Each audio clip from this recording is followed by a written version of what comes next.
चैत्र पौर्णिमेला लाखो भाविकांचं श्रद्धास्थान असलेल्या ज्योतिबाच्या यात्रेचा मुख्य दिवस असतो। देवाच्या दर्शनासाठी ज्योतिबाच्या डोंगरावर लाखो भाविकांनी हजेरी लावली। कोल्हापूरचे जिल्हाधिकारी दौलत देसाई यांच्या हस्ते मानाच्या पालखीचं पूजन देखील करण्यात आलं। चला तर मग आपणही जाऊया ज्योतिबाच्या यात्रेला।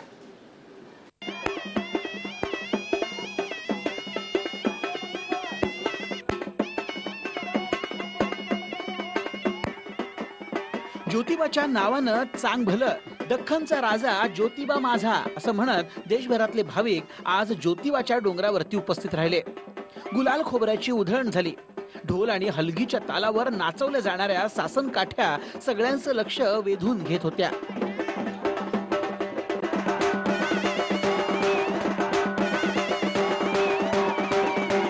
नवसाला पावणारा देव म्हणून ज्योतिबा प्रसिद्ध आहे। त्यामुळे कुणी नवस फेडायला तर कुणी नव्यानं साकडं घालायला ज्योतिबाच्या डोंगरावरती येतो। साधारण काल आणि आज आपण विचारात घेतलं तर 5 ते 6 लाख भाविक या यात्रेला आलेले आहेत आणि अतिशय शिस्तबद्ध पद्धतीने या ठिकाणी यात्रेचं काम चालू आहे। पश्चिम महाराष्ट्र देवस्थान समिती, त्याचप्रमाणे जिल्हा प्रशासन आणि ग्रामपंचायत यांच्या वतीनं अतिशय उत्कृष्ट व्यवस्था करण्यात आलेली आहे यावर्षी। आणि आपण जर पाहाल तर सर्व ठिकाणी अतिशय शांततेत आणि उत्साहपूर्ण वातावरणात आणि शिस्तीमध्ये यात्रा चाललेली आहे। ज्योतिबाच्या चैत्र पौर्णिमेच्या यात्रेची भाविक आतुरतेनं वाट पाहत असतात। तर सासनकाठी नाचवणाऱ्यांना पाहिलं तर या सोहळ्याचा परिचय येतो। पायी येणाऱ्या सासनकाठ्या आधीच मंदिर परिसरात दाखल झाल्यात। एका खांद्यावरती सासनकाठी घेऊन नाचणं हे भक्तांसाठी खूप मोठी पर्वणीच असते।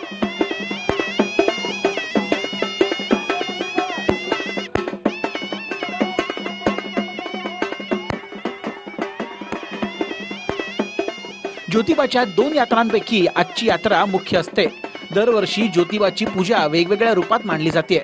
यंदाची ज्योतिबाची पूजा राजेशाही रूपात मांडली आहे। ज्योतिबाचे हे रूप पाहण्यासाठी आणि ज्योतिबाई नतमस्तक होण्यासाठी भाविकांची धडपड सुरू असते।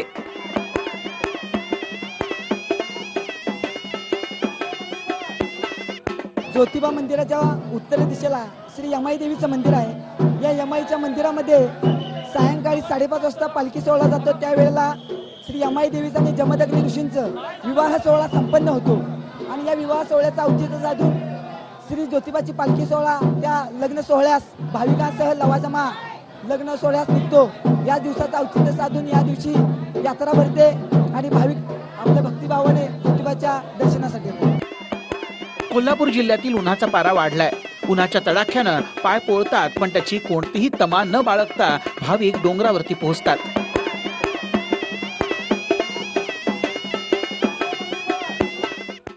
कागल तालुका येथून आलेला आहे, कोल्हापूर जिल्हा आमचा। मी आर्मी मध्ये आहे, ही माझी मिसेस आहे।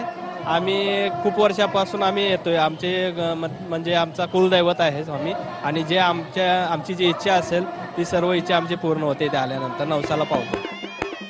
ज्योतिबाच्या दर्शनासाठी येणाऱ्यांमध्ये महिला वर्ग देखील मागे नाहीये। त्यामुळे पोलिसांनी ज्योतिबा डोंगरावरती चोख बंदोबस्त ठेवलाय। खूप लांबून भक्त डोंगरावरती येत असल्यानं त्यांची कोणतीही गैरसोय होऊ नये याची काळजी घेतली जाते। मंदिराच्या प्रत्येक चौकटीवरती आणि कळसावर गुलालाची उधळण पाहायला मिळते। नवसाला पावणारा देव म्हणून ज्योतिबा प्रसिद्ध आहे। अशीच कृपादृष्टी भक्तांवरती राहू दे असं भाविक साकडं घालून माघारी फिरतायत।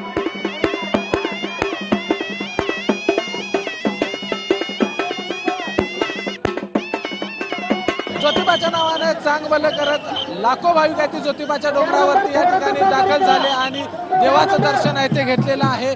नवसाला पावणारा देव म्हणून ज्योतिबाची ख्याती आहे। महाराष्ट्रातूनच नाही, कर्नाटकातून देखील लाखो भाविक या यात्रेसाठी, चैत्र यात्रेसाठी या ठिकाणी दाखल झालेले आहेत। महाराष्ट्रातील दुष्काळ संपू दे, त्याचबरोबर प्रत्येकावर येणारं संकट आहे ते बाजूला सरू दे असं साकडं इथल्या भाविकांनी घातलं आणि त्याच्यानंतर हा डोंगर आहे तो उतरायला भाविकांनी सुरुवात केली आहे। कॅमेरामॅन सुनील काटकरसह विजय केसरकर, TV9 मराठी, कोल्हापूर।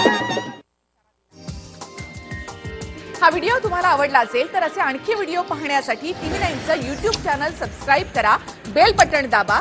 ताज्या घडामोडींसाठी लॉग ऑन करा tv9marathi.com।